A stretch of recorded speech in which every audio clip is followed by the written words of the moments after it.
EG frustrated, secret elated, keen gaming debated. It's TI9 Groups Day 1!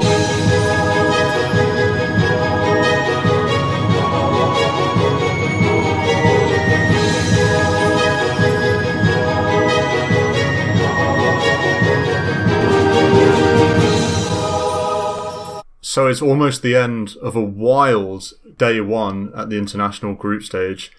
Plenty of talking points. Before we get into the action, we'll start with the groups, how they've ended. Still two games left to play, actually. The second game of Keen Gaming Mineski and the second game of LGD versus TNC. So with that in mind, as it stands, Group A, Team Secret, 3 series, 3 wins, so they're top with 6 points. LGD, like I said, they have yet to finish their day, but so far they won their first 2 series and are currently 1-0 down in their last series. Mineski in third, they still haven't finished their series, but they won their first, 2-0ing TNC, very impressive. Navi, a win and a loss. TNC, a win and a loss, and they're 1-0 up in their last series. Team Liquid, 1 win, 2 losses, falling to Secret and Navi. Alliance, a draw and a loss, and finally Keen Gaming losing their first 2 series, but they are 1-0 up against Mineski. Group B, Vici at the top, followed by OG, Virtus.pro, Fnatic. Vici unbeaten, 2 series, 2 wins. OG and VP having a win and a draw. Fnatic, a win and a loss. Navi, 2 draws.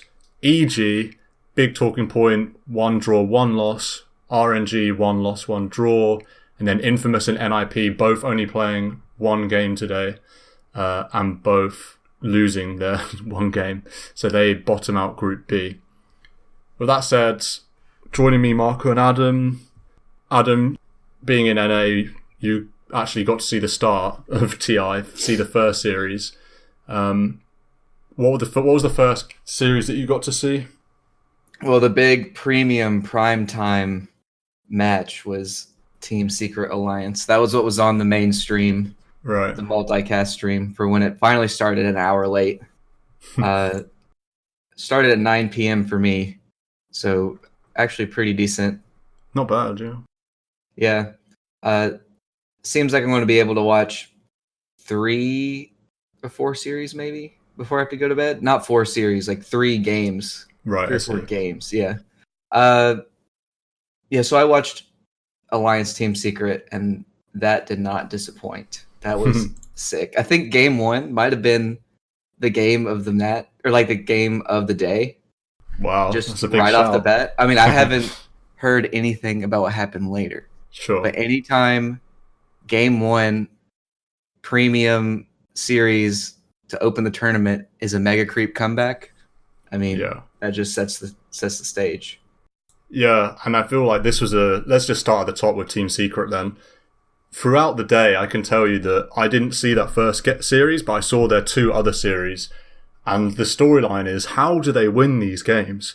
So a Mega Creeps comeback against Alliance, and then against Navi, they're down like 20k, and they're down terribly in the second game as well, both 55-minute games, and they just come out ahead anyway, like incredible comebacks from Secret, and they just feel like you give them an inch and they take a mile. Super impressive from them. The only really stompy series they had was against Liquid, surprisingly enough, which does say a lot about Navi, which is something we'll perhaps come on later. Did you get to catch any of the Secret series, Marco? Or? I've not seen any of the later ones, but I was awake for game 1 against Alliance. The classic situation happened where I'm up at 1 a.m, I'm with KMM and we're like, TI's meant to start in an hour, right? So we'll hold on and maybe like just get a bit of a taster of the intro or whatever, a bit of this first game. An hour later, we've still got nothing. It's then 3 a.m. when we start. But we tank it, watch the full game. 45-minute game. It was bedtime at 4 a.m. But damn it, it was worth it because, like you say, I can't believe Secret won. I was so excited and I was so happy that Alliance was smashing. They were absolutely smashing. Secret have a Brood pick and an Arc Warden pick, and I feel so dirty watching the draft because it's just horrible to see. Yet straight out of the bat, Alliance are smashing lanes like they had a Ogre, Willow, Bloodlusted, just slap on the Arc Warden. Tiny was going crazy. getting kills like Sumail, Tiny Wood all over the map. But then when it came to breaking base, they kind of failed a couple times. And then this mid one Brood eventually got out of control. A lot. Yeah, this was like when we talked about in the preview, puppy drafts. This was so sick. I guess it might have been OD Fogged casting, I think. Yes. And they mentioned that Alliance just might first phase Brood. Like, that's been the rumor. And so what does Puppy lead off with? First pick Kunkka. He just counters the Brood right off the bat so they can't pick it. And then it seems like Alliance forgets about Brood being the pool since they're not going to pick it, and they go Ogre, Dark Willow, Oracle DP, and then they like Secret just fourth picks Brood, and you're like, oh my god, how do they deal with the Brood? And then they fifth pick Arc Warden, and it's like, oh my god, none of these heroes deal with Arc late game. And the saving grace was the Tiny 10th pick for Alliance, because at least held its own mid, and it got a lot of farm just off of maxing, tree toss and getting a lot of free spiderling kills, and able to like pressure and blink on top of people mid game, make a lot of space that way. Yeah, kind of forced mid one into like a. I know you go early Ags, but then he was like cutting waves. He was all over the map, doing things where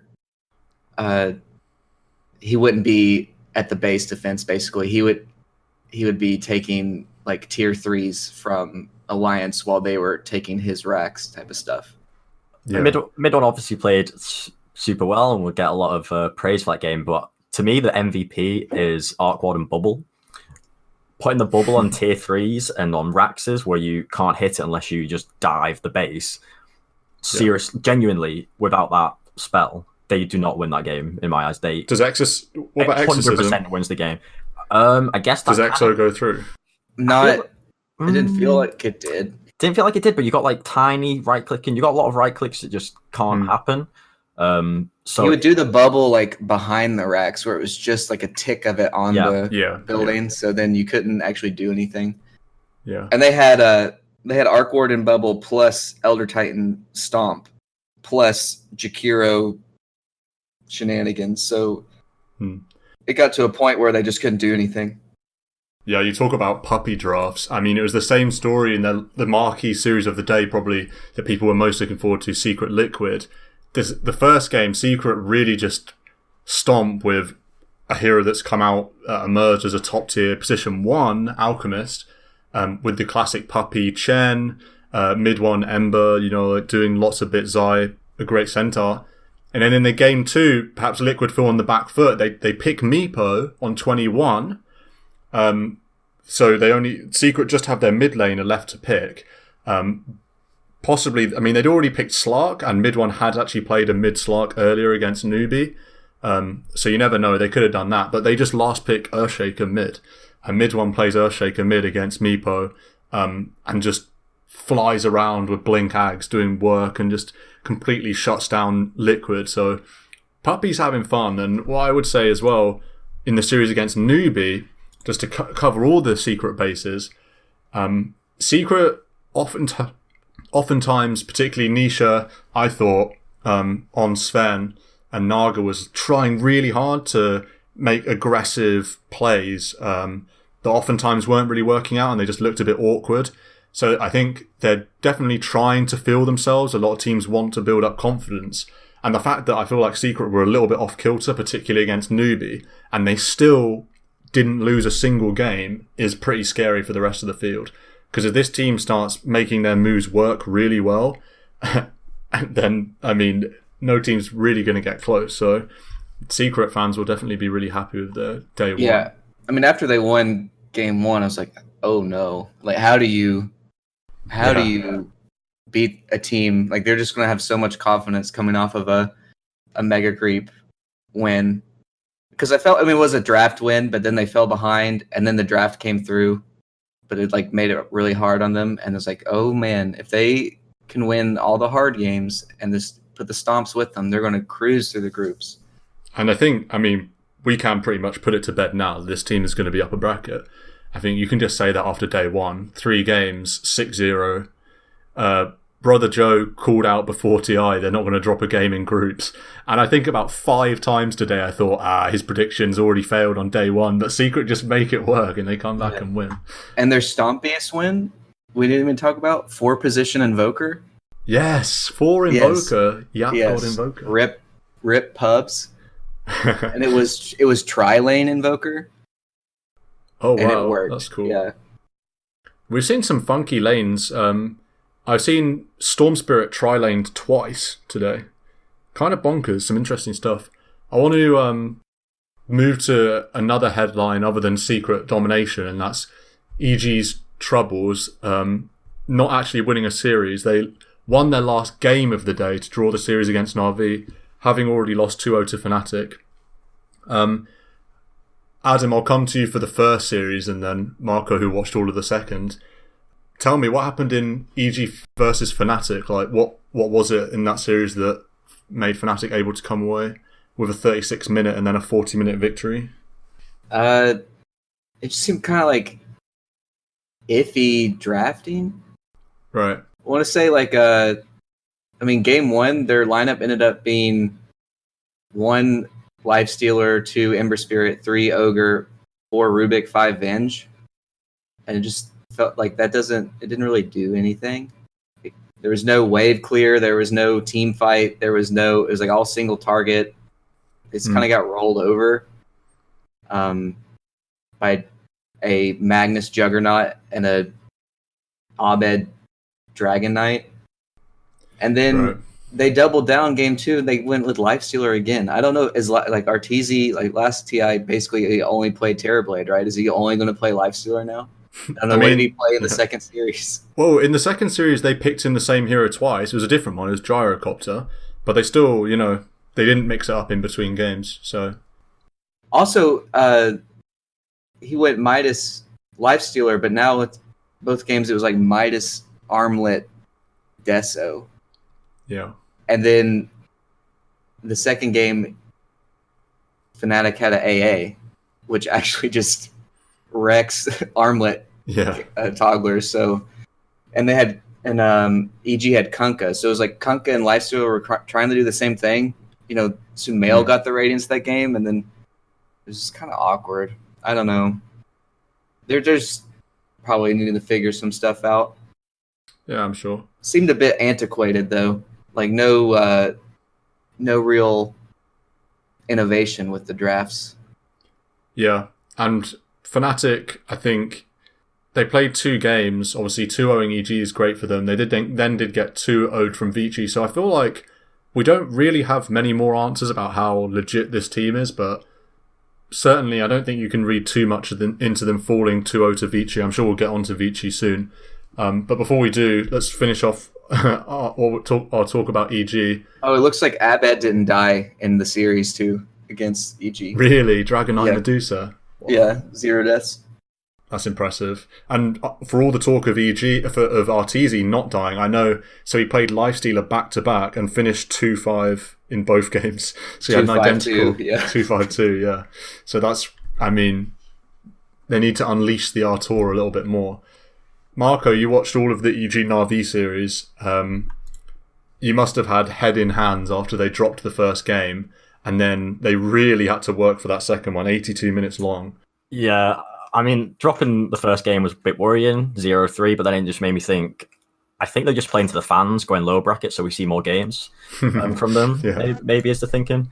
But no, in the first game, they definitely had ALK difficulties. So if you look at the draft, they've got an ALK, very this greedy core, but then it was surrounded by very defensive heroes. So they had an Earth Spirit, a Razor middle, so a Razor very defensive core, and a Warlock super defensive. And basically the game got to the point where EG were doing typical ALK gameplay, so squeezing the map. This is like early mid-game kind of phase, squeezing the map well. The net worth is very balanced, which is what you want if you're against an ALK, but then they couldn't quite seal the game out and it got dragged, and that means ALK was able to get more space and farm, and it got out of control basically.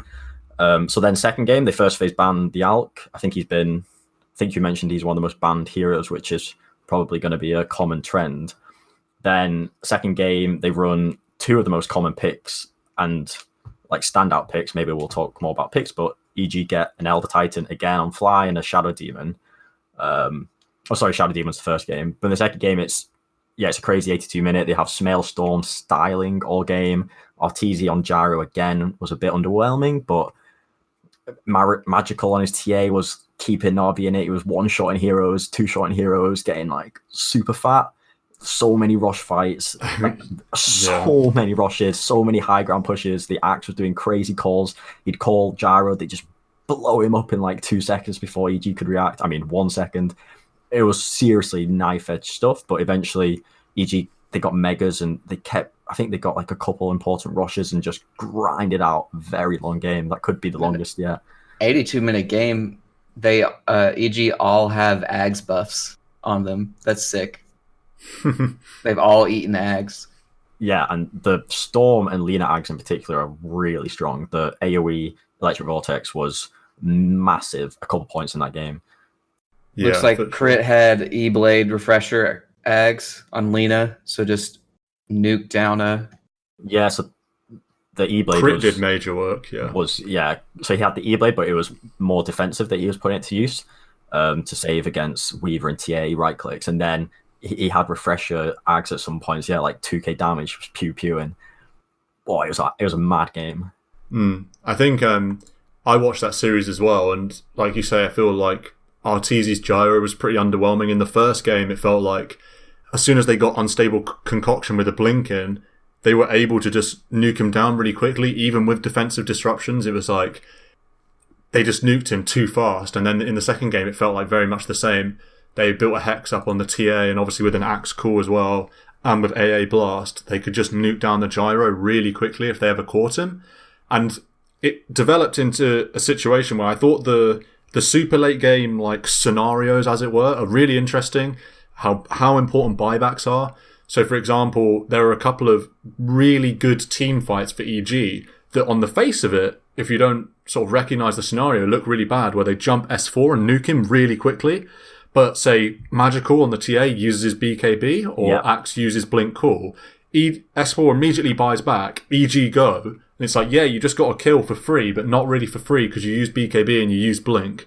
So the way they position heroes, I thought was like really cool to watch. It was a really interesting game. The chess aspects like that become so interested because every just tiny decision making matters. And there is one moment in particular where, like you say, S4 does this Blink Ravage, and both, I think it's Axe and TA BKB. So you go, it's wasted, it's failed. But then the fight, they go over like a minute, and then they're back into the pit, EG trying to get Rosh, but now they're getting contested, but by a TA and an Axe without BKB. And then this is where I think Sumail might even buy an Axe, or like TP home, buy an Axe, zips in, gets this pull because they don't have BKB, turn the team fight. Like, seriously knife edge kind of stuff.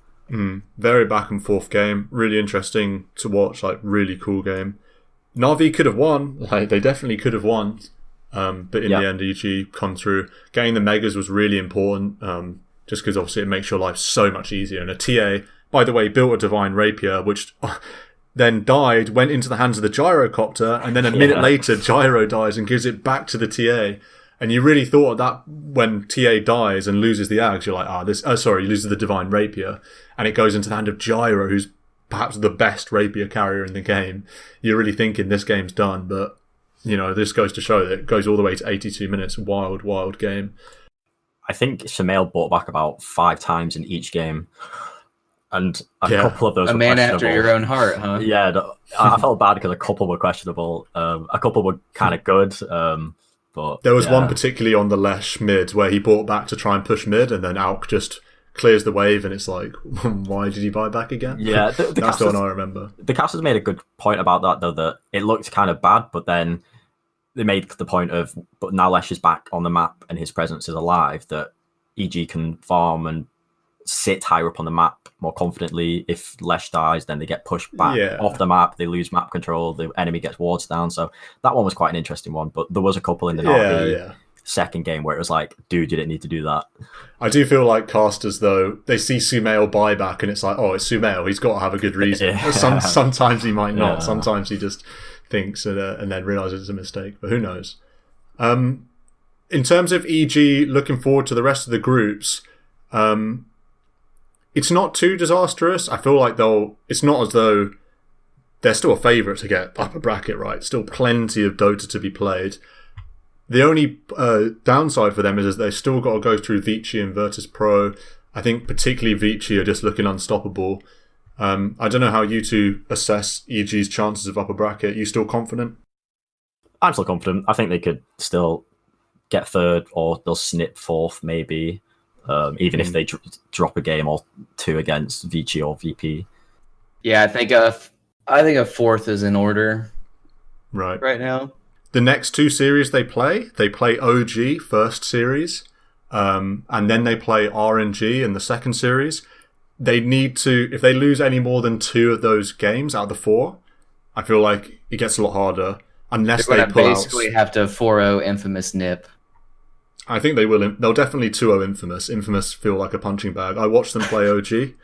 I watched Infamous versus OG, and that was a beatdown. And I don't think OG played out of their mind or anything. They just Infamous, man. I'm not sure about this team, especially the game one. I didn't see game two, and that was 19 minutes. All I saw was game one, which was just like Topson Invoker feels like he's playing a pub.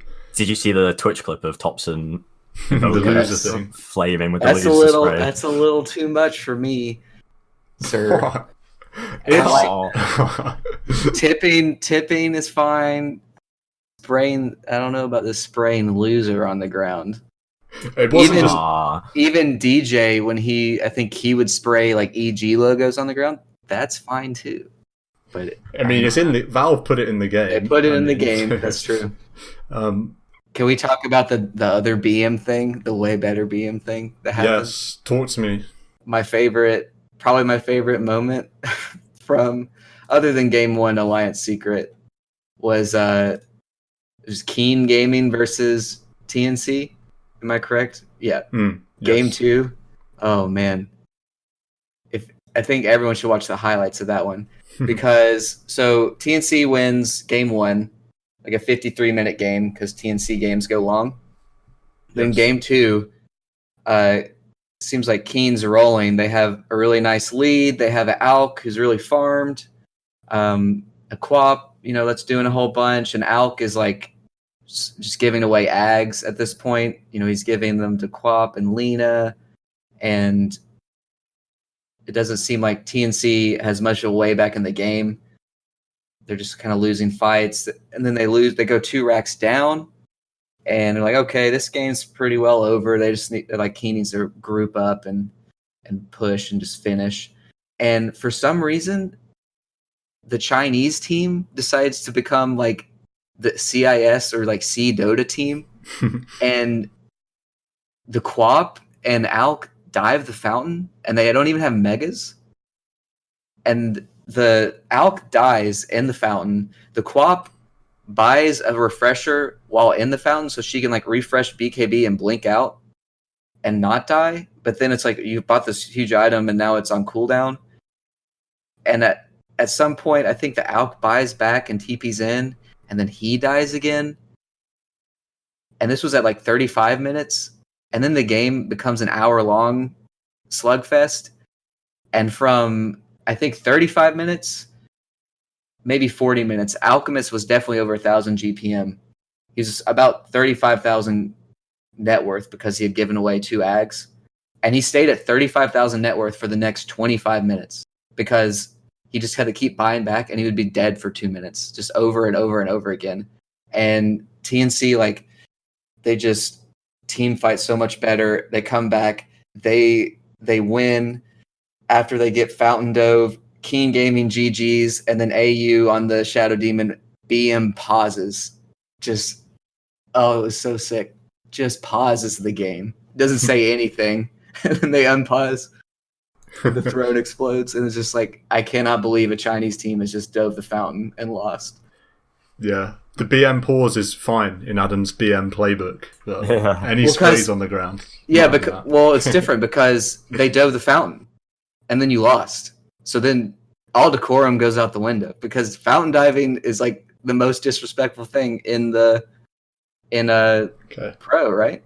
Probably. Yeah, sure, probably. You can't offensive GG anymore. So I mean, that's pretty much it, I think. Here's another taunt that I saw today. I'll run this by the Adam Ethics Committee. Zai, I thought this was really interesting. This reminds me of an old StarCraft taunt, which was the mana muling. Remind me a lot of that. So in Secret versus Liquid, game 1, it might have been game 2. I actually can't remember because Zai played Centaur in both games.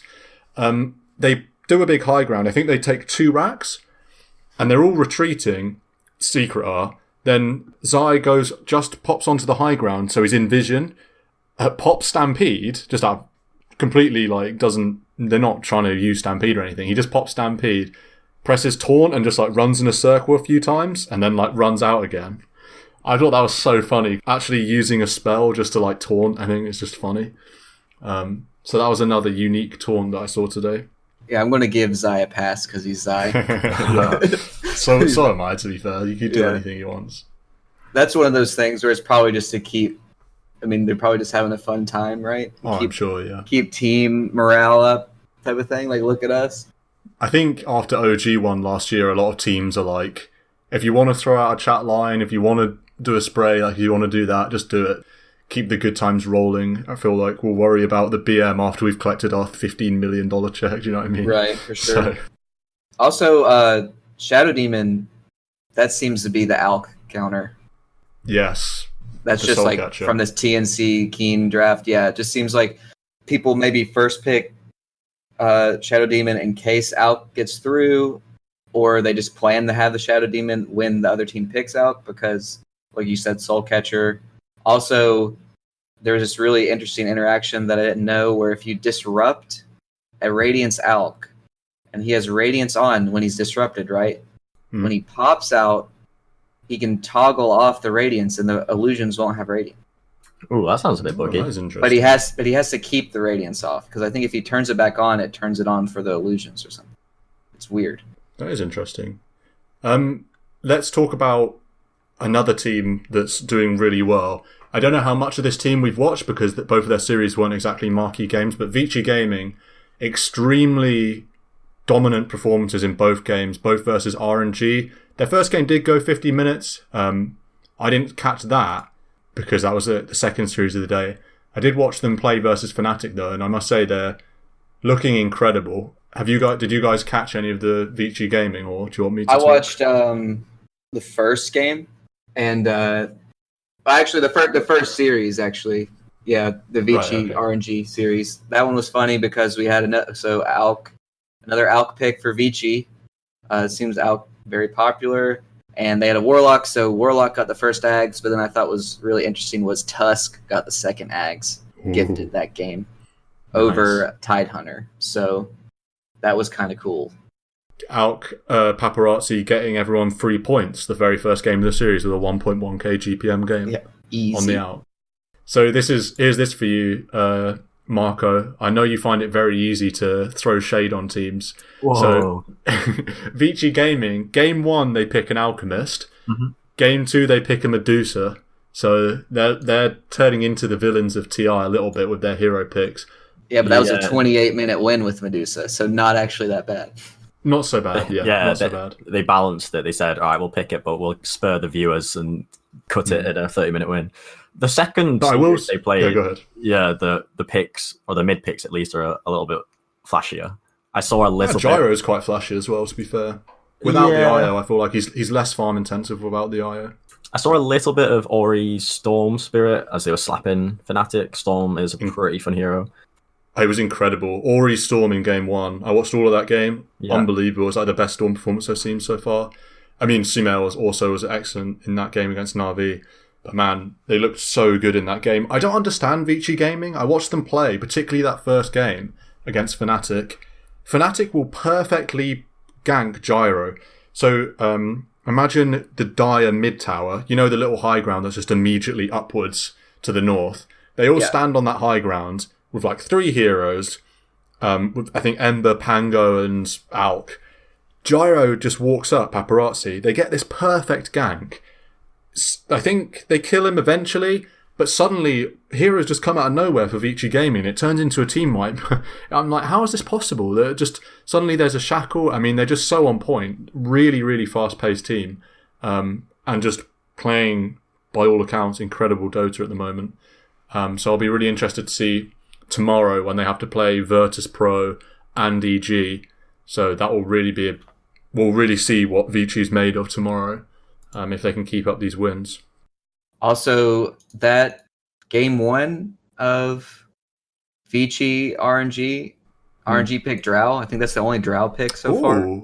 That is interesting. Yeah, they did Drow TA. It's kind of classic, interesting. And then on Omni Night, that was the only Omni Night I saw before I went to bed. Right. There's been a few more Omnis, but no more Drows, I'll say that. That's Drow, I don't even think I've seen pick ban at all. Let's spend a moment on some wacky heroes, because there's been some surprising ones for me. Some team specific, for example, TNC, they've gone to position 1 Bristleback twice, which I don't think any other team's done. I think I saw one other Bristle, but it was a position 3, Mind Control. Also, position 4 Mirana. This is sort of like the laughing stock of pubs, of pubs. And yeah, now I said like rip pubs after the 4 Invoker, but as that 4 Invoker had happened, 3 4 Miranas had already happened, and it's like, oh no. Yeah, I don't know what's worse. Because see, Lanham played it, MSS played it. Might have been a lot of people, and then a lot of people flexed it. Like you can one position it too. Right. So it's TNC just played it against LGD, right? And they got a Axe first or second item on the Potom. I always forget it, but Axe seems big on the 4 position, because then your 4 just like can push the wave for so long, and then you can still leap away. And then also, I think there's a lot of value in Moonlight Shadow from a support. You just like tax the enemy team's vision really hard. Another interesting hero, Adam, you mentioned Abba Pos 3 in one of the early games. TNC also picked a Pos 3 Abba, so the return of Abaddon as an offlaner rather than a Pos 5, bit of an interesting development. He like covers up some some push problems your team might have, because he gives the aura to the buildings, and then also depending on the hero, the silence can be big on his aura as well. And then just more saves, just pack as many saves into your team, it seems like. Well, he's actually really fast now. I mean, if you're laning against like a CM or a Warlock, you just like run at them, and it's so hard for them. And also melee cores with the passive is very strong against them. So I didn't see. So Vici picked Pudge one game. Who was it that picked Pudge? It says TNC? Or no, Fnatic picked it against Fnatic. Vici. That's right. Yeah. Yeah. And then I saw, so in the first series that you guys were asleep, Miracle played AM and Newbie played LC, and LC won a game. So that's probably one of the only times we'll see Legion Commander, I think. But he snaking he just wrecked wrecked Miracle AM. Just duel, hold him down. That's the snaking special, man. LC's his signature hero, at least from what I've seen. He loves that's probably a one-off. I'm trying to think of one-off heroes that. So like I saw one Drow, one LC, one Pudge. Like there was another LC. Oh, there's been. Oh my god. Two LCs. Navi won with so LC 100% win rate because Navi beat OG. Navi beat OG with an LC in their second game of that series. I'm thinking these save heroes, man. I mean, the press attack, that's like an Abba shield. And then you get the XP talent at 10, 25%, and you just boom up to level 25 and get that AoE press the attack. That's really scary. Yeah, man. So another hero maybe that we won't see much of is PA. I don't know how much PA we'll see, but we saw that once today. that won really easily, right? I think so. I can't remember which game that Yeah, was. it definitely won. It's one of those things where they were in the game 2 draft, and it's just like, yeah, they just won off of a PA. Like, oh, okay. Let's talk about VP briefly and also LGD. We bunched these two teams together in the preview, so we'll do it again. I don't know how much to read into LGD. They 2-0 Chaos, to be expected. They 2-0 Keen, to be expected. They're currently 1-0 down against TNC. Game 2 is happening. I don't know what's going on at the moment. They have a 7K lead right now. Oh, okay. So I feel like LGD definitely would have taken 4 or 5-1 in the games, if you know what I mean. Yeah, that's not a bad day. Definitely not a bad day. Even if it is easier teams, it's definitely not a bad day. But their tests lie ahead of them. So I don't know how much to read into LGD. I didn't see much of their games. I saw game 1, LGD TNC, and they looked a bit out of whack. Necro, Ogre, Naga cores just didn't really have any damage particularly, especially when Naga went second item BKB, which I thought was slightly questionable, and they sort of got ran over. So I don't know. It's hard to draw much into LGD. Oh, LGD was the team that picked PA, and they won really fast, and against a Keen Gaming Void, which that's the first Void pick I've seen. So TNC's itemization in their first game against LGD was so cool, though, because you'd watch these team fights, and so like you say, the LGD cores are Necro, Naga, Ogre, and they'd be throwing out, they got the magic damage of Necro, they'd be throwing out so many right clicks, but I mean, Bristle had every tanky item you could have. Ember, not sure about him, but the Chen had, one of the casters made the comment that he had 3 of those, not the tomato smasher. He took the potato creep. The potato smasher. And that gives magic resistance. And so strong. It's hard to appreciate how much value it was adding, but it was adding a lot, so much. The TNC was just this unkillable ball of awesome items, awesome Chen creep, Chen heal, etc. LGD was tickling them. Yeah, those potato creeps and the centaur, the little centaurs, also have magic resist aura. You just stack those. It's really gross. It was really impressive. Bristleback had 75 HP regen when he was next to the Chen, and he had spell lifesteal with Radiance and Quills. So insane. You're not getting through this fat lad. I've seen a lot of Solar Crest today. It feels like Solar Crest is underrated yet again. We get confirmation from the pro scene that pubs underrate Solar Crest. Giving Roche, I've seen some melted Roches today, and just buffing up, particularly Gyrocopter. They love Solar Crest with Gyrocopter. I think, obviously we know about Io Gyro already, but I actually think Gyro Ogre is a classic combo that I feel like I've seen a lot of today. Bloodlust Solar Crest on a Gyro with BKB, just jumping into a fight. It's as good as Overcharge.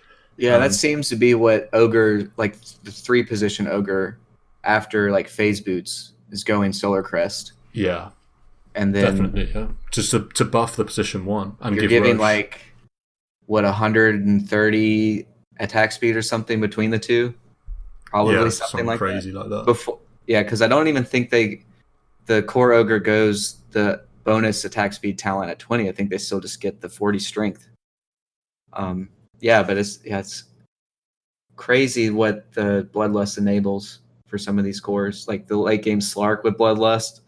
Yeah, no, it's a crazy spell, especially with the talent. I mean, we talked about it on an earlier podcast when that talent change came in, that was going to be a big deal, and lo and behold, it is. You know, that Bloodlust talent, especially with the crest, like you mentioned, it buffs up position 1 carries in the late game so much, even in the mid game. It's not even a late timing, particularly.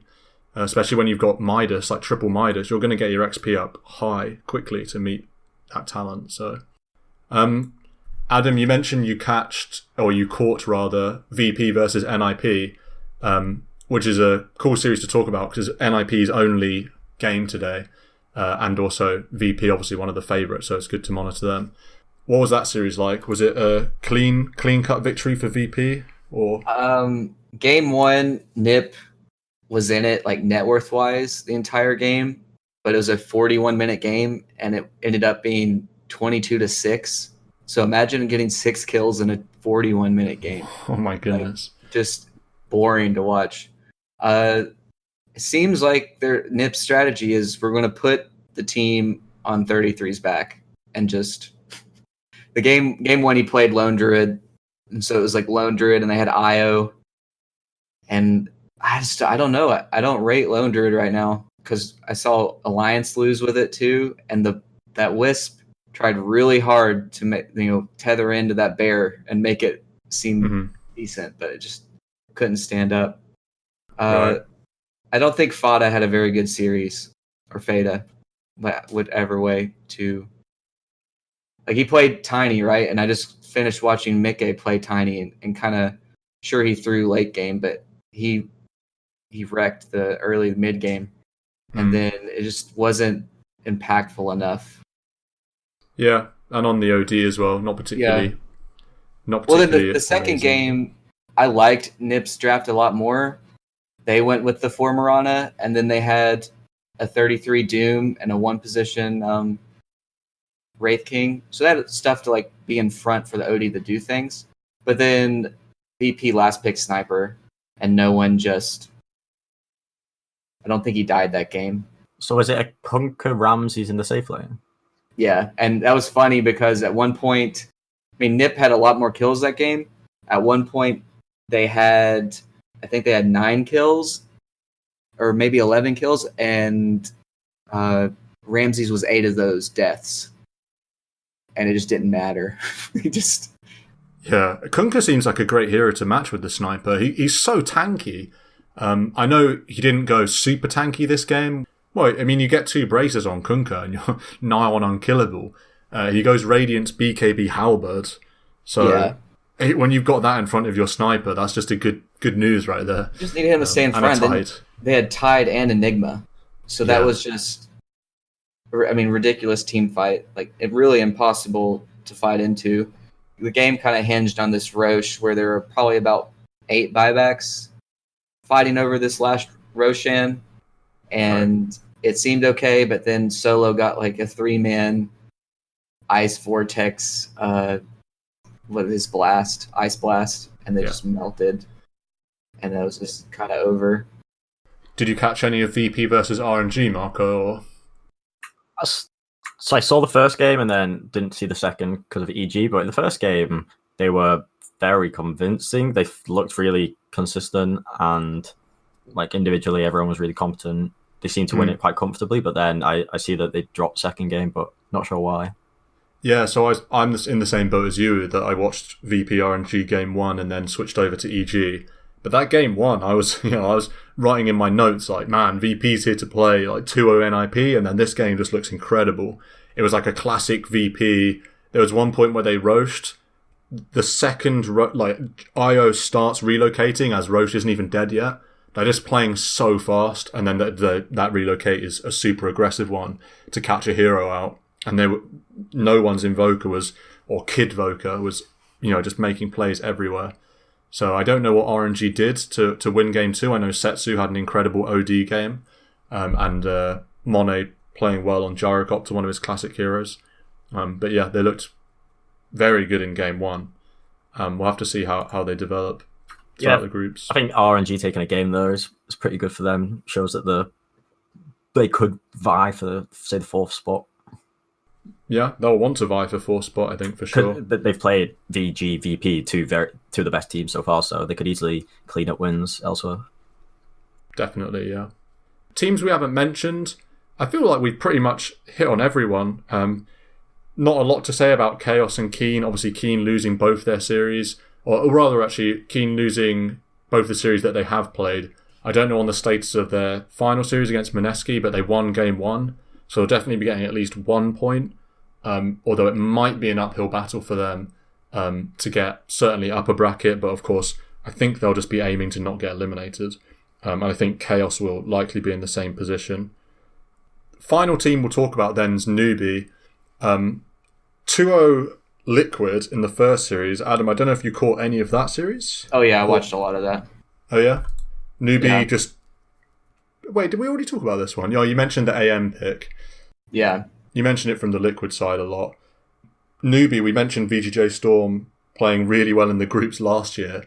Newbie, following on from that precedent, right? With a similar lineup. Yeah, or was that the Forward Gaming Squad last year? I don't remember what. Yeah, it no, was I think they're Forward Gaming. VG. Yeah, they're VGJ Storm, right, at the time at TI, yeah. of TI, yeah. Yeah. But now Forward, now Newbie. Game 1 was weird. There was a 4-position Zeus for GH. They had Weehaw and Viper. Not a very big skill intensive hero, and it was weird because it was just 4-position Mirana versus 4-position Zeus. Oh no, what's going to happen? And Yoar got really farmed on Sven. They had the AA to deal with Alk. AA seems to be very hotly contested as a potential Alk counter, and they kind of just. So I was more concerned with the Secret Alliance game, but I had it on a second monitor, and I'd always look over, and Newbie would be ahead despite Liquid having an Alk in gold. So that's when you know there's a real problem going on. And then game 2, they just had Iro Gyro. CCNC didn't die in the second game, I think, on OD.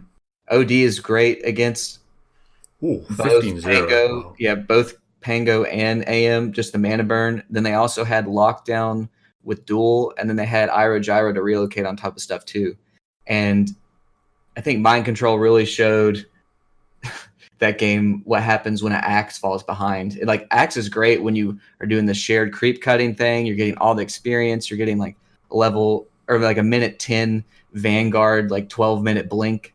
But then when you fall behind and the team can just enemy team can swarm on you, you feel completely useless as an Axe. You can't just blink in, call, and then get 3-shot through armor to an OD and feel like you can do anything, or blink and call, and then the gyro just is oh, there's a flak cannon target. This is great.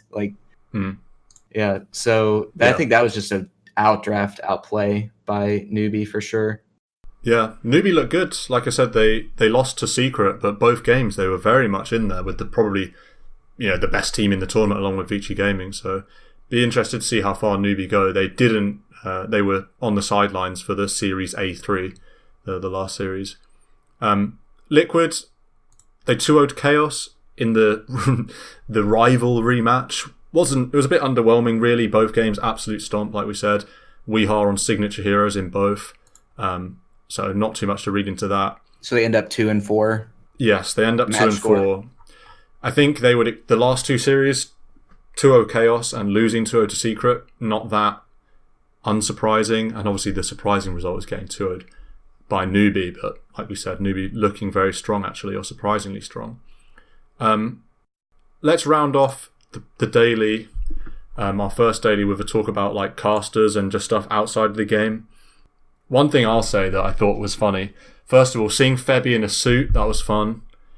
And something we already knew, Purge is not a play-by-play caster. I wish they would stop making him do play-by-play. Can they not make him be an analyst and get someone else for play-by-play? Well, I mean, Febby definitely can't be play-by-play. He did it for a bit. He did it for a bit in the game I saw. He was doing a little bit of play-by-play. Okay. Purge was go ahead. Yeah, that was right. But when I had to go to bed, I was actually kind of excited for that combo. Purge, Febby, Gunner. Yeah, they were definitely still figuring each other out. Yeah, they got a lot of practice with each other, but I liked the insight from Febby. So yeah, it improved a lot when they got in Gunner. So when they did it again, it was Gunner, Febby, Purge, and I thought Gunner's insight was actually really good. And also he's not a out of touch pro. He was saying things once you start zipping with Storm Spirit, you can't actually cancel it. Just stuff that's obvious to a lot of players, but at TI, it's probably worth saying. So I thought that was really cool. He was definitely thinking about, the audience not necessarily being 12 pub a day, that's 9K. Probably good to have a tri-cast with Febby, but not so much pressure on him to have to come up with things to talk about all the time. They kind of just have two pros riff off one another. I agree with that, definitely. That was the best time when Febby and Gunner were talking to each other. It did feel a bit weird with Purge because oftentimes Purge is obviously very dry, quiet kind of guy, especially for a play-by-play, and then putting it over to Gunner, who's a similar kind of very quiet, very reserved. Yeah, he kept saying he's makes sense. That's what his go-to. He just agreed with what Febby was saying. He's makes sense. Yeah, it was kind of awkward with Purge. Also, I see him very analytical kind of guy, but then he's sat next to Febby Gunner, who are just worlds better than him. So it felt like his value was hard to find. Yeah, but it still worked. Any other combos that you saw, Marco, that you thought were happy to see back, or? Very happy to listen to BSJ and Kyle. I think they were with Grand Grant. I think TriCast, NA TriCast. Yeah, I think those two are seriously stand out for the analyst, and it's so enjoyable to listen to. I mean, all the commentators there are super good. We got Toby Cinderin back again, which was really cool, and Blitz cool. Capitalist, which I think is really a good one, kind of underrated, or gets forgotten by all, like all the big hype ones. They are super solid. And then, I mean, Fogged OD, I think, is S tier. Though, it's so funny when the game finishes and it goes to this webcam kind of low quality, cramped, low quality webcam. Yeah. When there's three of them as well, like with the Febby Purge Gunner one, Febby was like leaning in with his head just like sticking into the side of the screen. Everyone's crunched together. It's like a wonky angle as well. The camera on the like in a closet. Desk. Yeah, it's like they just bundled into a closet. I guess this is what happens. There's not a lot of space in China, dog. You gotta... yeah, it's true. The thing that I love the most about BSJ is that he is not afraid to, not necessarily make himself look stupid, but he's not afraid to ask questions when he's not sure about something. And Kyle's one of those people that will give an answer to anything. Yeah. So BSJ often asks questions that I often am wondering as well, or didn't even realize I was interested in. And then Kyle can answer them. And obviously, I genuinely think Grant's a really good play-by-play as well. So that NA TriCast works really, really well. BSJ's comfortable with like being self-deprecating, or at least making himself look like the butt of a joke. Kind of like the straight man, and just lets Kyle kind of just riff all over him, flame him, and it works pretty well. Yeah, I definitely think it works well. I've not watched much of the multicast. I don't know if you two have, but at the very start of the day, 2 a.m., 3 a.m., I did watch like 5-10 minutes of Red Eye Tsunami, and I had to just change it to like a blank screen because I just wasn't feeling it. One point about there's nothing for them to talk about, and they had to kill time for an hour. And it's just, why aren't they talking to pros? Why can't they have someone of insight and interest? Get new meta preview show on. Come on, I'd happily do an hour preview. Yeah. I mean, why can't they just have Sir Action Slacks just up there acting like an idiot, and it would be perfect? I mean, Red Eye's a world-class panel host. He hosts panels so well, does all that jam very good. Tsunami, I mean, I don't know. I don't want to be too harsh, but you two have made me conscious about flaming talent and teams and stuff, but I'm not that into seeing him on the camera. I think he does really good content, but then when he's paired with Red Eye and it's just a duo pair of people that have got nothing insightful to say. I think it would have been better if there had been any amount of games already going on. Like, it was just like, okay, we're here. We're excited for the games. Oh no, technical difficulty. I mean, I would have minded hearing one of these analysts talk about, Secret Alliance first game. Like, what do we expect? Just the kind of standard panel stuff. Like, I know they're going to I really liked... Where's the standard panel stuff? Yeah, like the OD Fog stuff when in the draft, like just in the ban stage, you're like, yeah, they're probably going to ban techies against Secret because Puppy's really good at it. And like, ooh, really? And then they're talking about, like, oh, we might get a first phase brood. I'm like, ooh, they have all the scrim rumors. Like, that's stuff I want to hear. So yeah, just before we go, quick update on the games. So Keen Gaming have 2-0'd Mineski, getting themselves on the board finally. So that's 1 win and 2 losses for them in their series. And LGD still playing against TNC, but they are heavily up, about 30k up in that game. They're winning right now. They're taking the Ancient. So okay, live up. GG just called. GG just called. So perfect time. Just 5-1. 5-1. Games. Yeah, very strong for LGD. And what is that, a 3? Is that a 3-3 for TNC then? Or did they 2-0 get 2-0'd and then split? Yeah. Yes. So 3-3 for TNC. Not bad. My Dark Horse TNC shaken, but not completely fallen. So I'll have to see. Well, in the 3 games that was Fnatic that beat EG. Yeah. Never mind. I was about to say, if your 3 games you won were against LGD and EG, that's pretty solid. Yeah. So yeah, join us again tomorrow. Some huge games tomorrow. Among them, Vici Gaming versus Virtus Pro and EG versus OG to kick us off. I mean, that's huge. Liquid versus LGD in the 4th series of the day. EG versus Vici in the final series of the day. That will be huge. So plenty of great games coming your way the rest of TI. Join us again same time tomorrow. And make sure you set your fantasy team.